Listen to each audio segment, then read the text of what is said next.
Mega Noticias Torreón.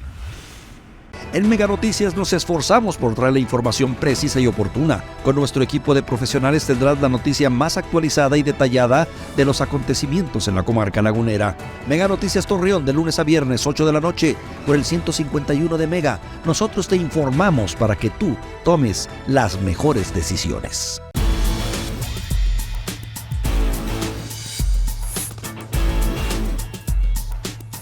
Mega Noticias Torreón.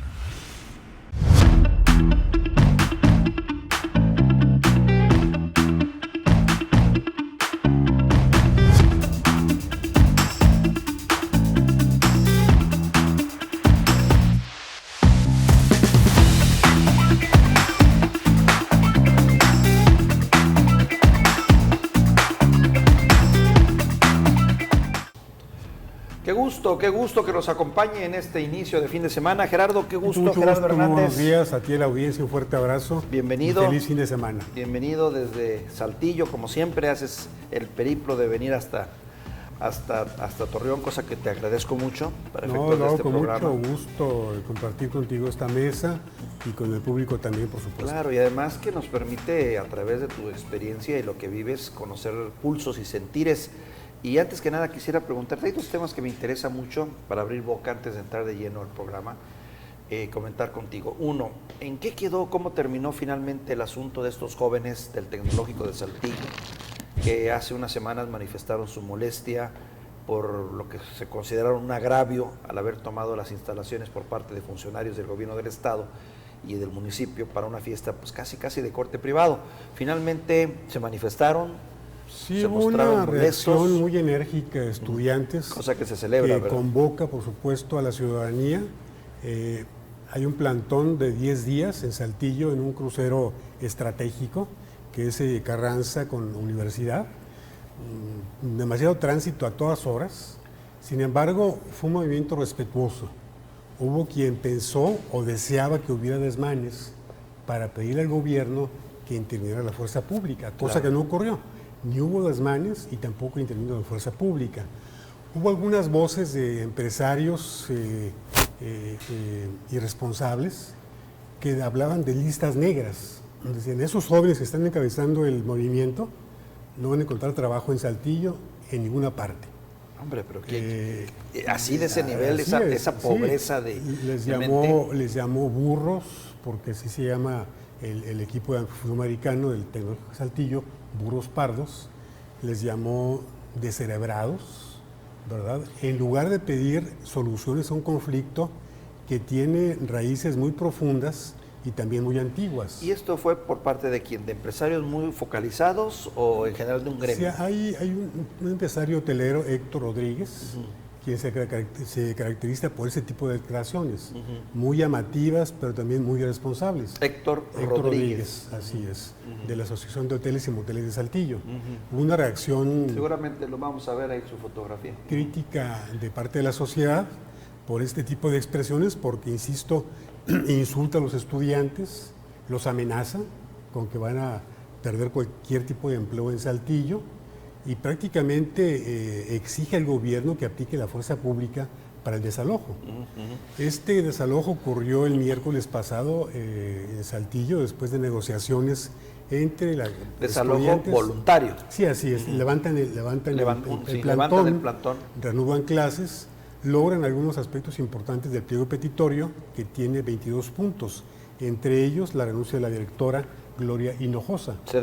Ella presta irresponsablemente instalaciones de Tecnológico para que se monte una cantina VIP para funcionarios. Fue el gobernador Miguel Riquelme, fue el alcalde de Saltillo, José María Fraustro, fueron diputados, fueron magistrados, funcionarios. Fue una fiesta privada en un concierto público el día 14 de septiembre. Una afrenta para la institución. Así es. Entonces esto generó, de inmediato circularon por redes sociales fotografías de los invitados, censurando, en primer lugar, el uso de una instalación educativa para esos propósitos de consumir alcohol. El otro, que hayan reservado esa zona del Tecnológico de Saltillo a un grupo exclusivo de funcionarios, mientras la gente pues disfrutaba del concierto. Fueron miles de personas. Es una reacción muy valerosa de los estudiantes, que, insisto, tiene la solidaridad de la sociedad de Saltillo.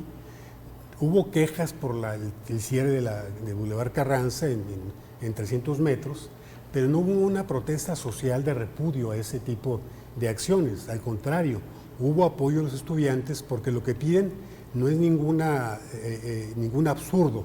Piden mayor inversión en infraestructura, claro, que se removiera a la directora, cosa que ya ocurrió.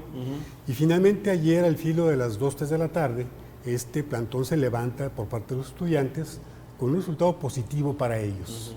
Un estado, Coahuila, que vivía en un letargo de mucho tiempo. Claro. Se sacude el Estado con este movimiento. Al menos este grupo de jóvenes, ¿no? Valientes, valerosos, que no se amedrentaron ante el control que mantiene el sistema por su naturaleza aquí en Coahuila. Entonces sí fue un movimiento muy importante que tuvo, insisto, apoyo de diferentes sectores de la sociedad y que muestra la vitalidad de los jóvenes. Es ese sector de la juventud la que genera cambios sociales, culturales, económicos. Tenemos lateralmente el activismo estudiantil genera liderazgos políticos y sociales. Nada menos la candidata de Morena a la presidencia de la República, Claudia Sheinbaum, fue activista social. Hay una fotografía que voy a compartir contigo con producción, donde se ve ella alzando el puño en un movimiento social estudiantil. Entonces, aquí en Coahuila parece un estado ideal, una isla, y no lo es. O sea, tenemos graves problemas. Y en el caso de Saltillo, la gota que colma el vaso fue justamente el uso indebido de esas instalaciones. Mira, independientemente de que Coahuila haya tomado, porque finalmente como coahuilenses tomamos la decisión de refrendar las siglas de un partido, lo cierto es que la falta de alternancia van creando círculos muy viciosos y perniciosos para una sociedad. Coahuila es un estado que se ha caracterizado por ese priismo, que ha traído cosas buenas, pero también muy perniciosas, muy criticables y detestables. Entre otras, yo lo he dicho, un aletargamiento y una mediocridad, podríamos decir, estandarizada, en la que todos forman parte de una estructura y de un sistema propiciado por el mismo gobierno. Entonces, eso va aplacando las iniciativas de reforma, de cambio, de alternancia, lo que genera la alternancia. Hemos hablado muchas veces del gran valor de la alternancia, porque le da frescura, le da renovación de cuadros, renovación de muchas cosas, cosa que pues desgraciadamente Coahuila no lo ha podido tener. En Coahuila tenemos este fenómeno, este anacronismo de un PRI que va a gobernar en 2029, 100 años. Pero hay un dato interesante. De ese siglo, que se cumple el 29, un cuarto de siglo lo ha gobernado un solo grupo. ¿Un solo grupo? Un solo grupo. Qué interesante. De ese grupo son 4 gobernadores: Humberto Moreira, Rubén Moreira, Miguel Riquelme y Manolo Jiménez. Es decir, el poder se ha concentrado ya en el último cuarto de siglo en ese grupo político. Claro. Que responde a los mismos intereses, a los mismos propósitos. Y entonces, anteriormente, cada cambio de gobierno ofrecía... Hasta dentro de los mismos grupos políticos había ese cambio de alternancia, cosa que ya no ocurre. Llegaba un gobernador y barría con todo el gabinete. Nombraba nuevos funcionarios, aparecían diputados que no habían sido anteriormente legisladores, magistrados que también nunca habían sido ocupado un cargo en la judicatura. Y hoy no, hoy sí revisamos el gabinete de Humberto Moreira, de Rubén Moreira, de Miguel Riquelme, esperemos el de Manolo Jiménez, son prácticamente los mismos cuadros, no hay renovación de cuadros. Y esto agrava aún más en Coahuila el fenómeno político. Porque, insisto, cada gobernador llegaba con su equipo e integraba de la sociedad a diferentes liderazgos. Hoy no, hoy son los mismos. Entonces es un dato destacable, ¿verdad? No menor. Que de esos 100 años de los que hablamos, 25 años los dirige un grupo político. Con todas las consecuencias que ya sabemos. Estaba yo viendo aquí el dato de la deuda de Coahuila. Fíjate, la megadeuda de Coahuila, que por cierto es resultado de este grupo político, por supuesto, pero particularmente del periodo de Humberto Moreira y de Rubén Moreira, que fueron quienes la empujaron, pero la mantuvo Riquelme y tal parece que Manolo Jiménez la va a tener que enfrentar también y vivir. Y por ahí incluso tenemos unas gráficas, a ver si las podemos poner. La megadeuda de Coahuila sufrió una nueva reestructura. A poco más de un mes de que Miguel Riquelme dejara su gestión como mandatario estatal, dejará pasivos a pagar a lo largo de 2 décadas. 2 décadas. Y lo he dicho y he insistido, pero bueno, pues a veces no tenemos esa fuerza que quisiéramos para indignar y para motivar el cambio. Pero la verdad es que son 2 décadas de atraso, 2 décadas de malos servicios, 2 décadas de falta de infraestructura, 2 décadas de no renovación de infraestructura. La calidad de una región, de un estado, pues es precisamente se mide en función de los dineros. Y te doy este dato. El saldo de la megadeuda, pese a los pagos reiterados que se han ejecutado en más de una década, suma 36.269 millones de pesos. Bueno, vienen los datos en detalle, ¿no? Para cumplir el convenio crediticio con los bancos, la Administración Estatal dispondrá del 90% de las participaciones federales para poder cumplir con las cuotas establecidas en el convenio. Esto es, en los últimos 11 años, el gobierno de Coahuila ha pagado 57.168 millones de pesos, pesos más, pesos menos de la megadeuda. De esta cifra, 40.371 millones fueron absorbidos por intereses bancarios y solo se han abonado 13.047.620.000 pesos a capital. Es una vergüenza. Sí, es una burla. Es una burla, es una ofensa, es una tristeza ver esta danza en un estado que debería ser un estado pujante, rico, estar al nivel de Nuevo León, al nivel de Querétaro, al nivel de Guanajuato, y desgraciadamente no es así. Así es, y aquí lo más grave es que no hay voces que denuncien este atraco. No, y quienes podrían hacerlo forman parte de ese juego, ¿no? Del mismo interés, porque hubo mucha perversidad en este operativo de la deuda de Coahuila. Se involucra a empresarios, a políticos. Recordemos que esta deuda se contrata, es ilegal la deuda para empezar. Así es. Porque se brincan al Congreso del Estado, que es el que por ley debe autorizar endeudamiento, de acuerdo con la Constitución, y después, para mayor vergüenza del Congreso, la legislatura que es pisoteada prácticamente por los Moreira para endeudar al Estado, es la que autoriza, legaliza la deuda.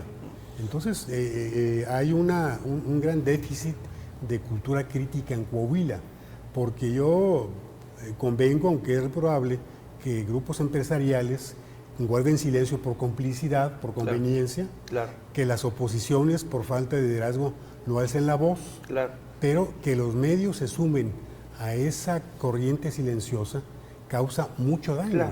Esto es para que alguien pusiera en las principales ciudades del estado un espectacular con el monto de la deuda, lo que se está pagando diariamente a la deuda, para que a ver si así reaccionamos. Bueno, ¿qué tan anacrónico es este sistema que vivimos en Coahuila, mi querido Gerardo?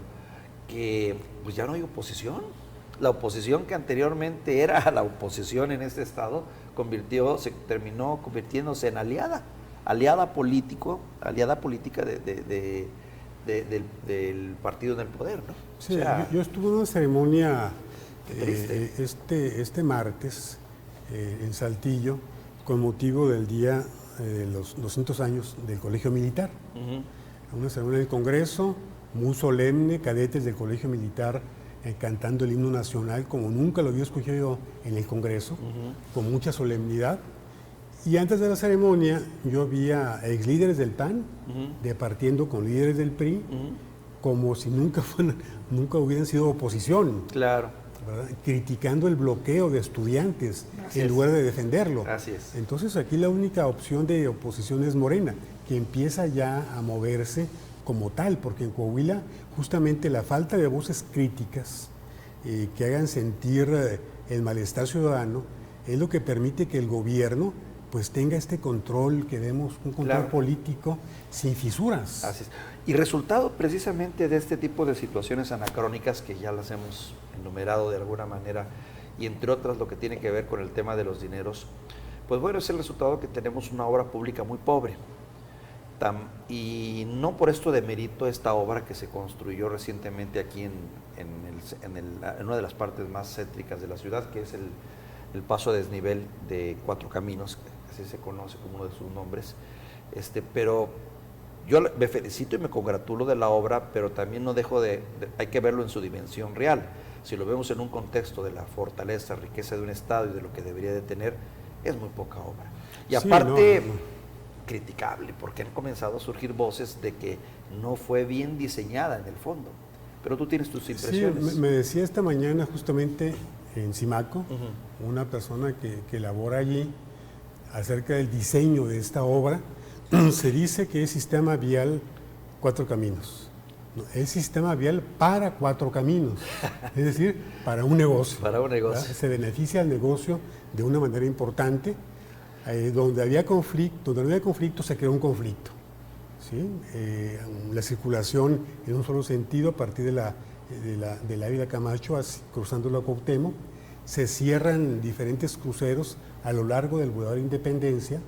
Hay agentes de tránsito, yo contabilicé someramente a unos 20 agentes de tránsito dirigiendo el tráfico, cuando una obra de esta magnitud debería prescindir por antonomasia de apoyo de personal. Claro. Es decir, esta obra está distrayendo agentes de tránsito, yo conté 20 por lo menos. Es una obra que yo no soy ingeniero, ni conozco de técnicas de suelo, ni mucho menos, pero una obra que subterránea encarece mucho el precio de la obra, del proyecto, y aparte sales del túnel y te encuentras con semáforo. Entonces, ¿dónde está la agilidad del...? Yo escuchaba, te comentaba en Saltillo ayer justamente en una comida, en una mesa contigua, que estaban criticando gente de Torreón seguramente la obra, por su diseño, por su costo y porque favorece a esta empresa, que es la emblemática de ese lugar. Y aparte me comentaban que en los espacios abiertos que están frente a la tienda se van a construir locales comerciales. Esta es una aberración. No es posible. Viola la ley porque es un espacio público. Y se va a convertir en un espacio privado. Así es. Ajá. Entonces... Hay quien dice que, bueno, escuché una versión de que realmente si se hubiese querido solucionar el problema de comunicación ahí, debía haber sido alta, superior, o sea, un desnivel superior, no subterráneo. Así es. Porque eso sí hubiese arreglado el problema, pero no, sí. no dio para eso. Y hoy hay un gran problema, creo, según tengo entendido, el acceso a varias colonias que se ha vuelto muy complicado. Sí, por supuesto, porque te digo, cierran, a mí me consta, yo transito por ahí, cierran algunos cruces de Independencia. Entonces, para regresarte a tomar Independencia hacia el poniente, lo que antes caminabas o en coche 100 metros, o recorres 500 o 800 metros para dar vuelta. Es decir, se crea un conflicto donde no lo había. Sí. Y en Saltillo, por ejemplo, en el periférico Echeverría, no hay ningún paso, hay un paso de desnivel que es necesario, pero que aparte no remata en semáforos. Todos son pasos superiores. Entonces habrá que darle una explicación a los torreoneses, pero sobre todo resolver conflictos de diseño, para que esta obra no se convierta en un proyecto odioso para la sociedad. Lo que llegó a ocurrir, ¿te acuerdas en su momento con este paso a desnivel, el puente trágico? Sí, cómo no, que claro. Fue una obra impresionantemente costosa, cara, complicada en su momento, y que se convirtió en un problema también de seguridad y que tuvo que ser, bueno, no sé si tuvo que ser o fue derruido por capricho también de un gobernador, que prefirió destruir toda una infraestructura. Esa obra se hizo en el gobierno de Enrique Martínez, se cayeron 2 trailers allí después de una altura importante, y Humberto Moreira, en sus complejidades mentales, queriendo borrar obra de Enrique Martínez, tumba todo el sistema vial, ¿sí? Con un costo enorme.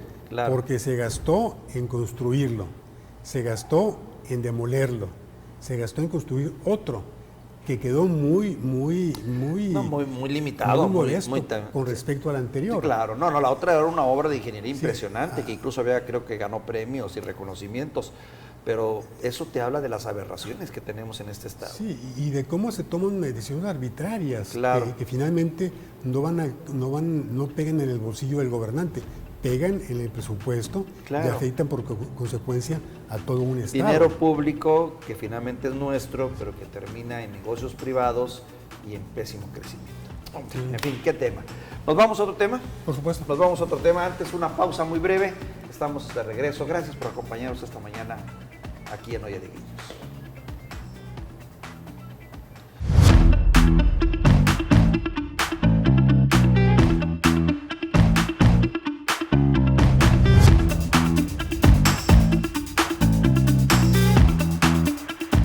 En Mega Noticias nos esforzamos por traer la información precisa y oportuna. Con nuestro equipo de profesionales tendrás la noticia más actualizada y detallada de los acontecimientos en la comarca lagunera. Mega Noticias Torreón, de lunes a viernes, 8 de la noche, por el 151 de Mega. Nosotros te informamos para que tú tomes las mejores decisiones.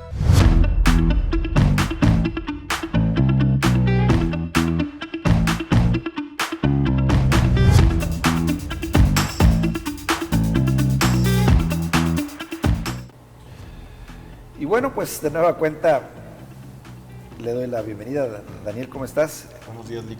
Un gusto enorme verte por acá. Buenos días, Daniel. Daniel González, como siempre, pues ya amigo de casa en los temas de economía. Y esto en relación a que es obligado a hablar sobre algunos aspectos que tienen que ver con cómo va la economía, cómo van los números. Lo hemos visto desde diferentes vertientes y facetas, pero quisiera yo aprovechar el momento de que en esta semana que transcurre, el Siglo de Torreón publicó muy atinadamente una serie de gráficos que nos permiten entender un poquito más ciertos temas. En particular, me llamó la atención de las varias que se han publicado, una en la que sé que tú estuviste también involucrado de algún modo, que tiene que ver con la pregunta, ¿trabajamos más los mexicanos que en otras partes del mundo? Es la pregunta, ¿verdad? Sí, claro. Sí. Y en México se trabaja más, y si se trabaja más, ¿por qué no somos más exitosos o productivos? En fin, pero a mí me gustaría que en base a esta gráfica, junto con otra que veremos también, nos ayudes a entender esta realidad económica. Bueno, según cifras de la Organización de la Cooperación y Desarrollo Económico, sí, México es el segundo país con más alto número de horas trabajadas. El problema en México está en la remuneración del trabajo. Por ahí nos habla de que son aproximadamente 2.226 horas trabajadas al año, que dan más o menos 42 horas a la semana aproximadamente. Y entonces eso hablaría de pues que en México el tema del trabajo es importante, ¿no? ¿Dónde está el punto a considerar? La remuneración. Resulta que poco más de una tercera parte del trabajo productivo en México es remunerado, y en ese sentido se traduce en el aspecto, como decíamos, perdonando la expresión, de productividad, ¿no? Ese es un elemento que no podemos perder de vista. Ahora, cuando se separa todavía la diferencia entre hombres y mujeres en términos de horas trabajadas, la remuneración salarial todavía es mucho menor en el caso de las mujeres que en el de los hombres. ¿Cuánto es el promedio, de acuerdo a datos del Seguro Social, el promedio de ingreso de un trabajador promedio en México? Debe estar cerrando cifras 14,800 pesos aproximadamente. El presidente habla de 16,000 pesos. Por ahí más o menos se puede estar moviendo. Pero entre 14 y 16, que realmente es bajo, ¿eh? Sí, claro. Sí. Y si eso le agregas lo que tú señalas, las mujeres estarían ganando mucho menos todavía. Entonces estamos hablando de que en nuestro país, después de que se cumple con la jornada laboral, regresamos a casa a realizar otro tipo de actividades para nuestro hogar o para familiares, que en otro tipo de países son servicios que se suelen contratar. Dada la situación salarial que existe en nuestro país, pues resulta que es mejor que nosotros realicemos ese tipo de tareas, ese tipo de actividades, lo que coloquialmente decimos en nuestro país, regresar a casa a hacer adobes, ¿no? O estar en casa. Sí, y haciendo evitas un gasto. Exactamente.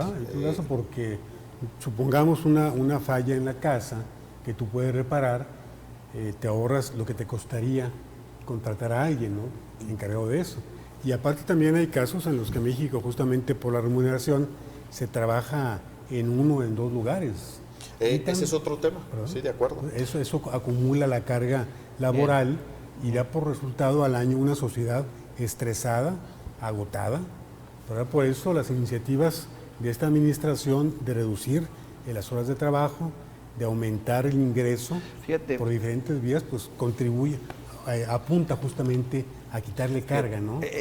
Y es increíble cómo otros países que tú pensarías que tienen más horas de trabajo por su calidad de vida y demás, resulta que no. Por ejemplo, fíjate, México tiene, vamos a la gráfica, ojalá la podamos ver de nuevo, 2.226.3 horas, ¿verdad? 3 horas al año. Mientras Dinamarca tiene 1.371 horas.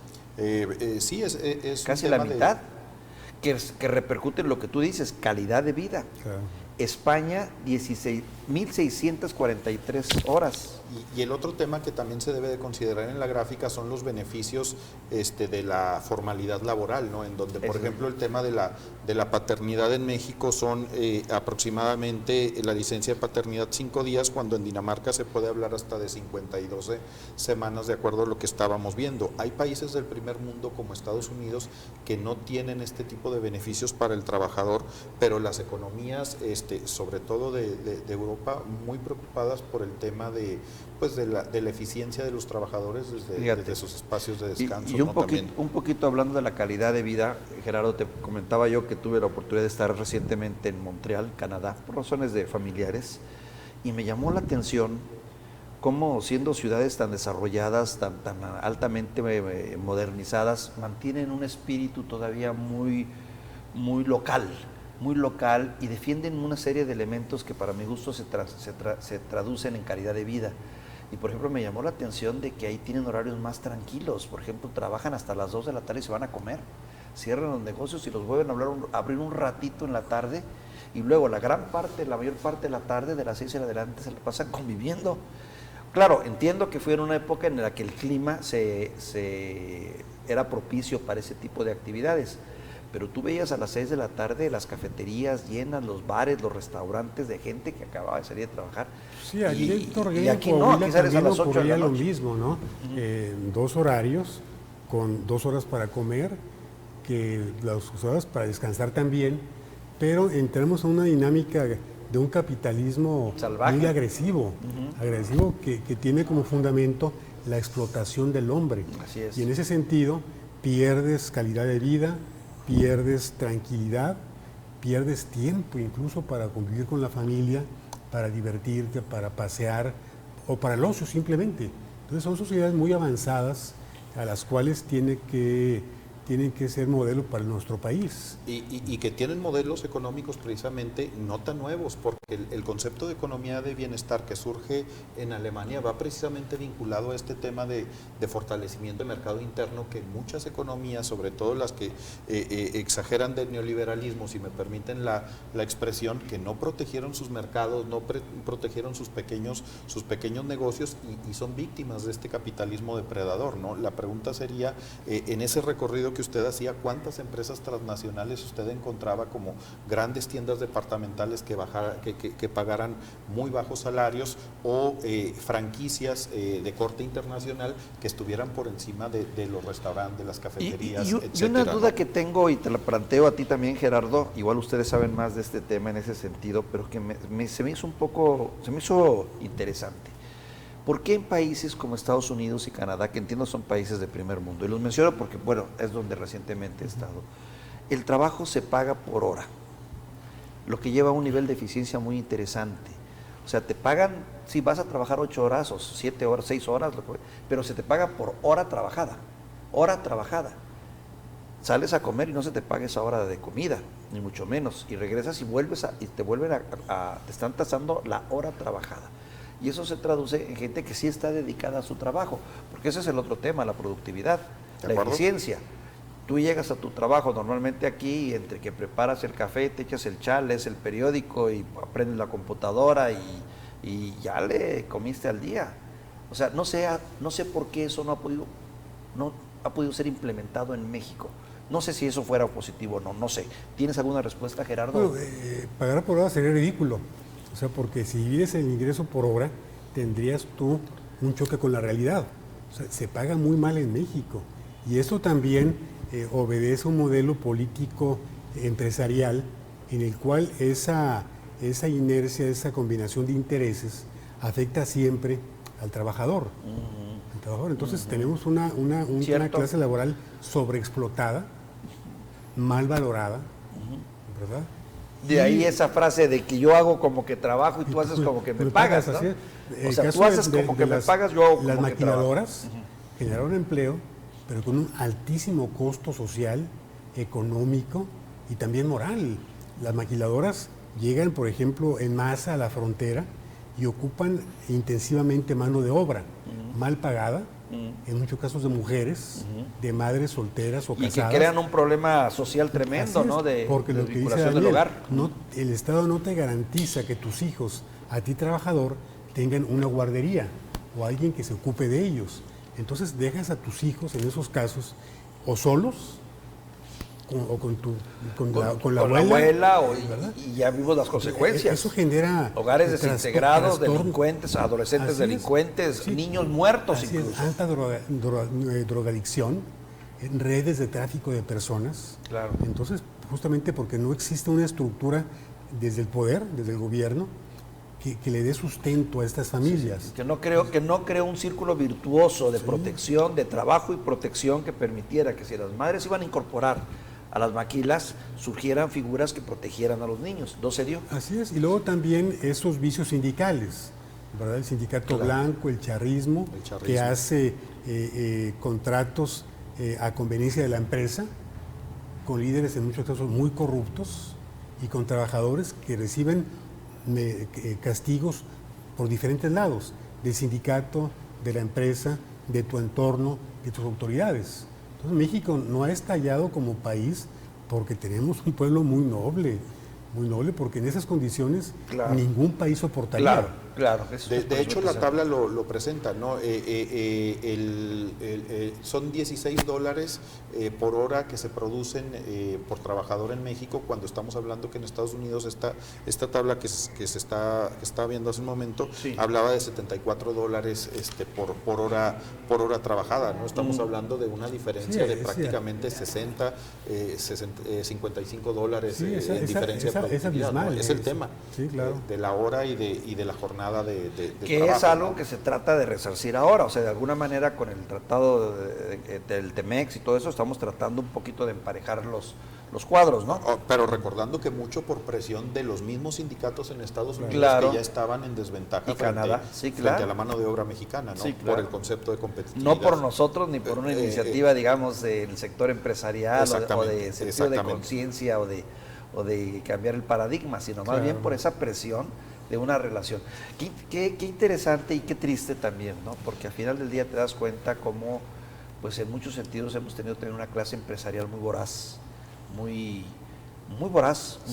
proclive a tratar de crear riqueza y repartirla, sino hacerse de una riqueza a una costa de lo que ahora hemos visto, porque los temas de inseguridad son resultado de eso.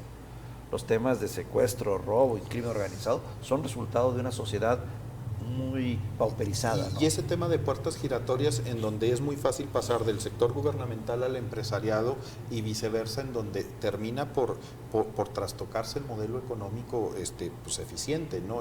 Y se vuelve más bien un sistema económico de prebendas y de cuatismo, ¿no? Sí, esto quiso o lo logró el presidente de la República actual, evitar ese tipo de cruce de intereses, ¿no? Ese trasvase. Soy funcionario hoy y mañana soy ejecutivo de una empresa y pasado mañana vuelvo a ser funcionario. Entonces beneficias tú a un sector económico de por sí privilegiado a costa justamente de la mayoría, porque genera grandes desigualdades y grandes injusticias. Muy bien, pues Daniel, y vamos a analizar otra gráfica, pero ¿te parece si lo hacemos la próxima semana? Sí, claro, con todo gusto. Bien. Y muy interesante el tema, muchas gracias y felicidades por ese trabajo que tú, tus colaboradores, tu esposa, incluso han estado haciendo para tratar de entender un poquito más esta economía que nos mueve y entender estos procesos de producción que tenemos.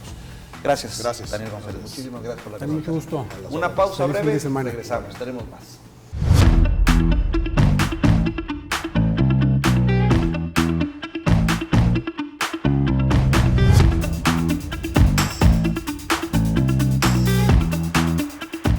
En Mega Noticias nos esforzamos por traer la información precisa y oportuna. Con nuestro equipo de profesionales tendrás la noticia más actualizada y detallada de los acontecimientos en la comarca lagunera. Mega Noticias Torreón, de lunes a viernes, 8 de la noche, por el 151 de Mega. Nosotros te informamos para que tú tomes las mejores decisiones.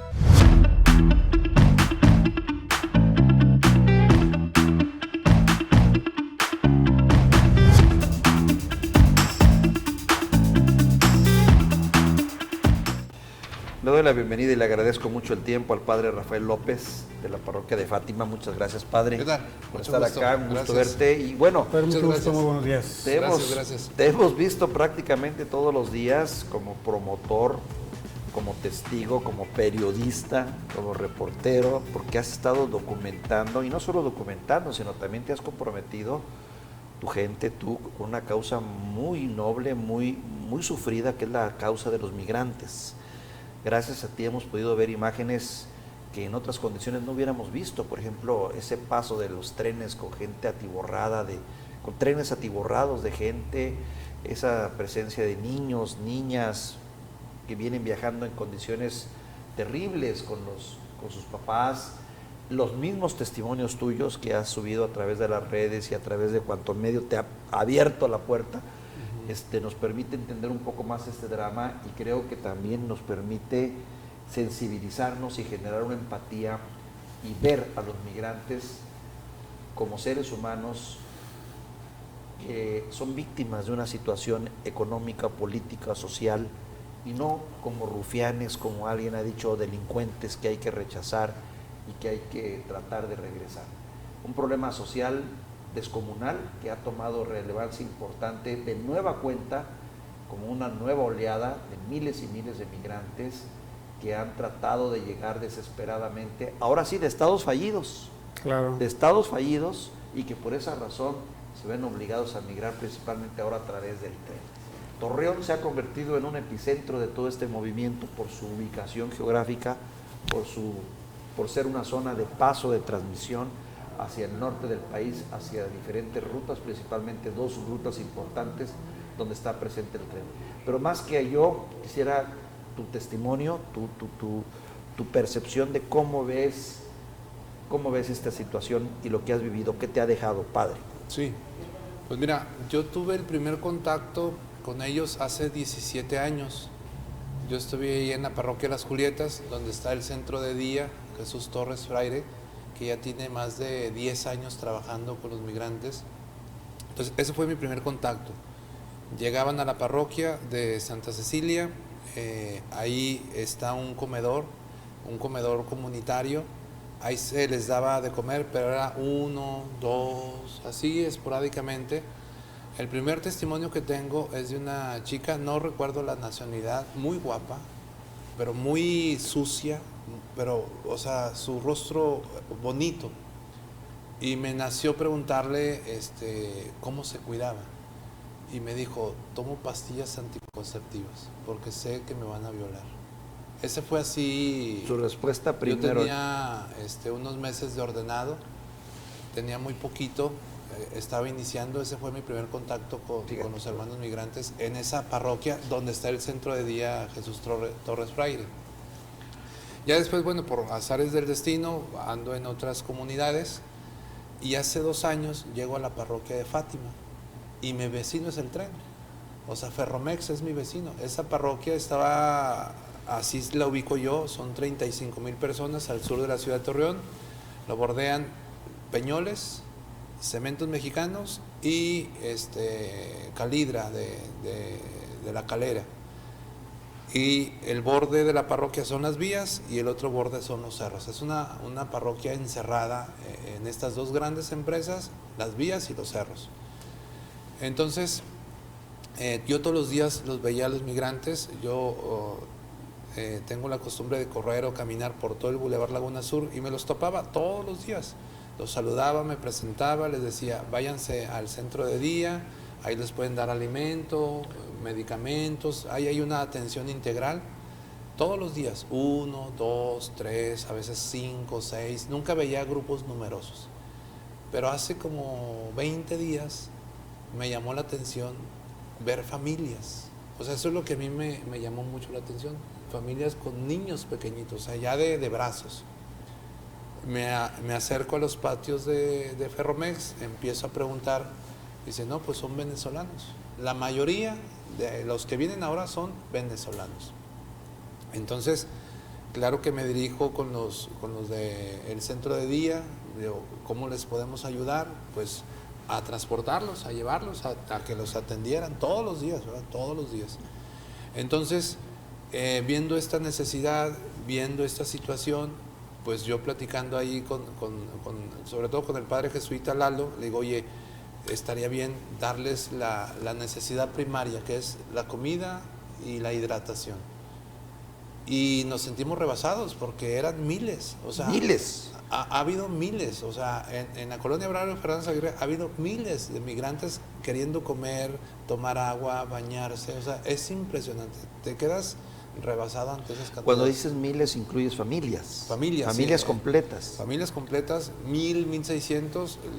En estos días, pues, en la noche, que llevamos alimento, me decían, ya las autoridades ya como que no me quieren dar cifras, pero platicando eran más de 1,600 arriba de los vagones. Arriba de los vagones. Arriba de los vagones, de las famosas góndolas, esas que se ven ahí en las imágenes, que son estas donde transportan material minero que no pueden ir tapado. Claro. Entonces, ahí están. Entonces, no sé, yo ya perdí la cifra, pero han pasado por Torreón más de 5,000, 6,000 personas. Es tu cálculo, conservador, a ojo de buen cubero. Más o menos, las autoridades no nos dan así una cifra exacta, pero eso es lo que va viendo uno.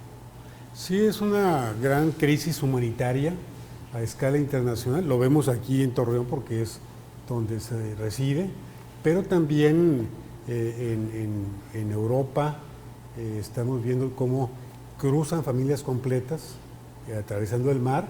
Hay miles de fallecidos cada año y falta una gran solidaridad de todo el mundo para con ellos. Luego se crean fantasías, campañas de odio incluso contra esos grupos que son expulsados de sus países justamente por falta de trabajo, inseguridad.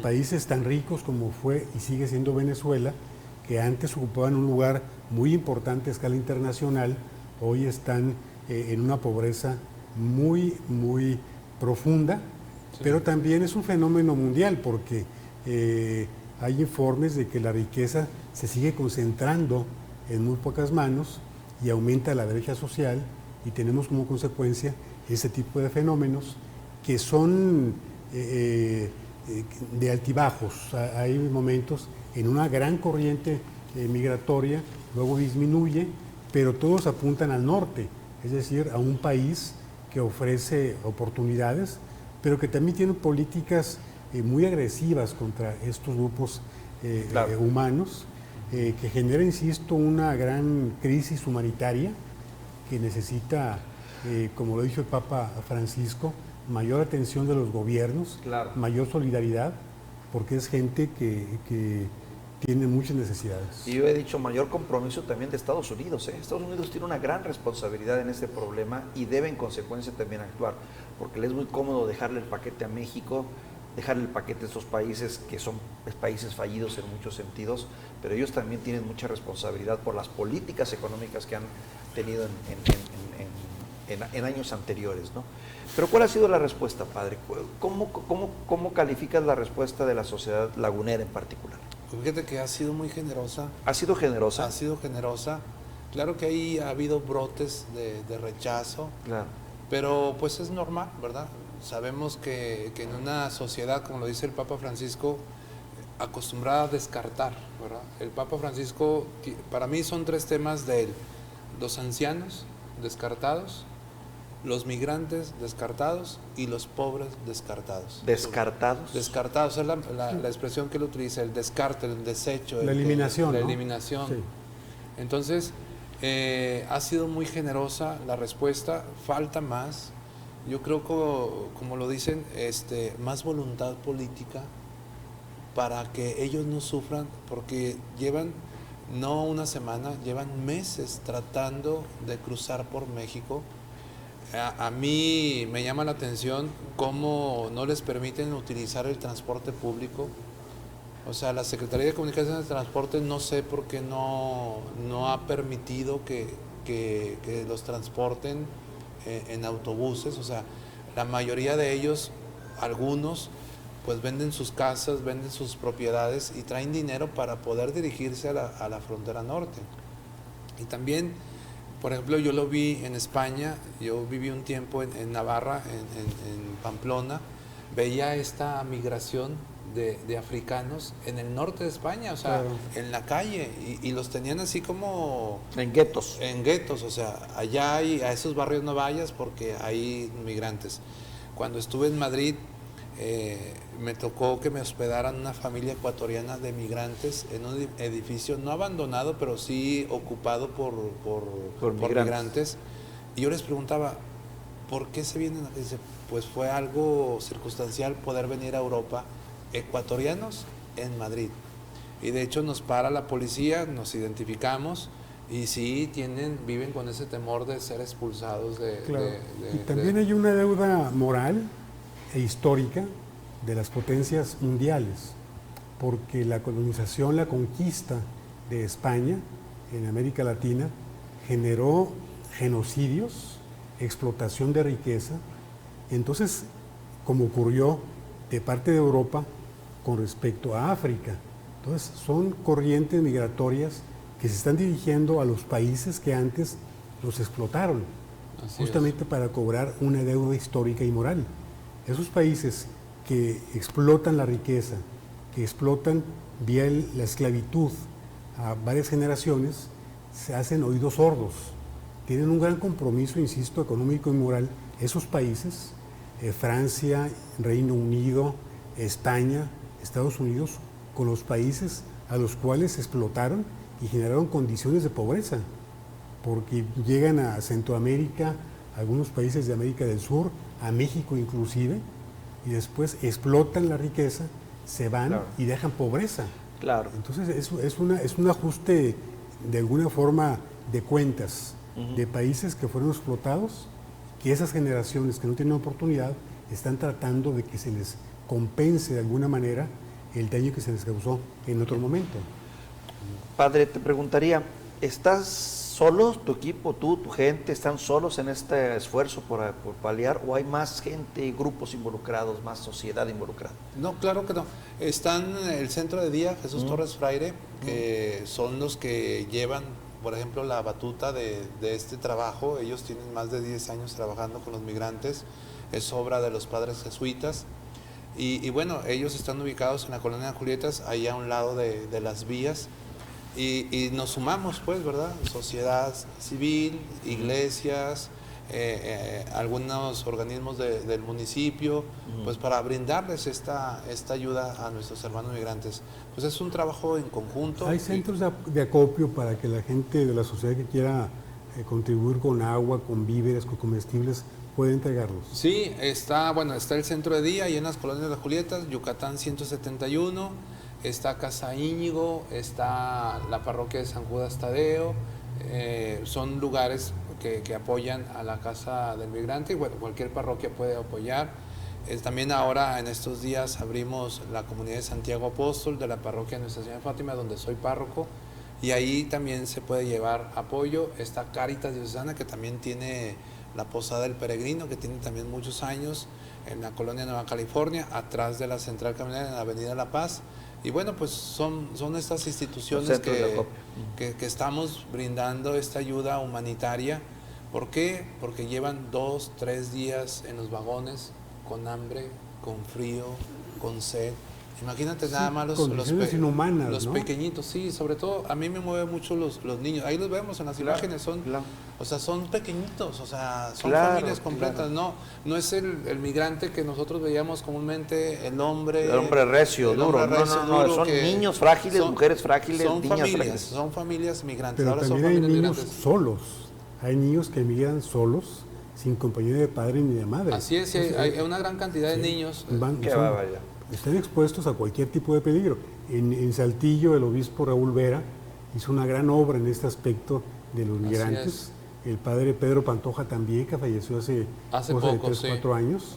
De la Casa de Migrantes Saltillo. Él hizo un crucero a pie por el desierto para ver vivir las condiciones que sufre un migrante y llegó transformado para trabajar abiertamente y en forma permanente por estos grupos de familias tan desprotegidas, a los cuales les debemos mucho como sociedad. ¿Qué hace falta? ¿Qué tipo de ayuda necesitan? Pues ahorita, ayer me decías que ya no era ropa el problema como tal. Sí, ¿no? bueno, la ropa hay suficiente, gracias a Dios han llevado bastante ropa. Lo que se batalla un poquito más son las cuestiones de limpieza íntima, toallas sanitarias, pañales, toallitas húmedas, crema para la piel, estos labiales porque llegan con los labios resecos. O sea, eso es lo que yo veo más de necesidad. Gracias a Dios han llevado suficiente comida, pero te digo, ante 1000 personas nadie puede responder, no alcanza. O sea, llegan 1000 personas, es imposible darles a todos. Muy bien. Pues gracias por este testimonio, padre. Gracias por venir, gracias por compartir con nosotros esta experiencia que yo estuve en una misa la semana pasada y me llamó mucho la atención como en Íñigo, sí, y cómo los sacerdotes se volcaron en ayuda y en petición y en deseos de poder apoyar a los migrantes. Y creo que se logró eso, que era sensibilizarnos más, ¿no? Porque solo cuando te lo narran y lo ves así, puedes tú darte cuenta del tamaño. Las vivencias, ¿verdad? Las vivencias y el gran esfuerzo que ahí se estaba haciendo. Padre, gracias por la visita. Pues gracias a ustedes y gracias a los medios de comunicación, pues la gente se ha enterado de esta realidad, porque pareciera que muchos no quieren voltear a ver la migración. Claro. Es algo real y algo que está aquí en nuestra región. Padre Rafael López, muchas gracias por tu visita. Gracias a ustedes. Gracias. Gerardo, ya nos vamos. Gracias. Ya nos vamos, no sin antes, pues bueno, promocionar Espacio 4, muy interesante. La rifa del tigre, y pones a Xochitl cargando una cruz. ¿Esa cruz qué significa? Un fotomontaje. Está cargando con el astre que es el PRI, el PAN y el PRD. Una candidata que ha generado algún tipo de reacción, se está lamentablemente por ella y por quienes la apoyan desinflando. Y en otro parte tenemos a Claudia Sheinbaum con un bastón enorme, el bastón de mando. Y fue toda la intención ponerle un bastón más grande que ella. Sí. El juego de las imágenes, ¿verdad? Y qué bueno que lo aclaras que es fotomontaje. Yo hubiera pensado que era de verdad. Yo pensé que era de verdad. El bastón de mando sí es de verdad. No, la cruz, yo pensé que era de verdad, de que ya nos está haciendo la competencia aquí. Muy bien. Sí, es una analogía, ¿verdad? De lo que está cargando, que es la cruz de los partidos políticos. Muy bien, muchas gracias, Gerardo, por traernos. Víctor, mucho gusto, gracias. De nuevo cuenta, padre, muchas gracias. Muchas gracias a Gerardo, ustedes. nos vamos. Despedimos de emisión. Buenos días. Por habernos acompañado. Feliz fin de semana. Feliz fin de semana.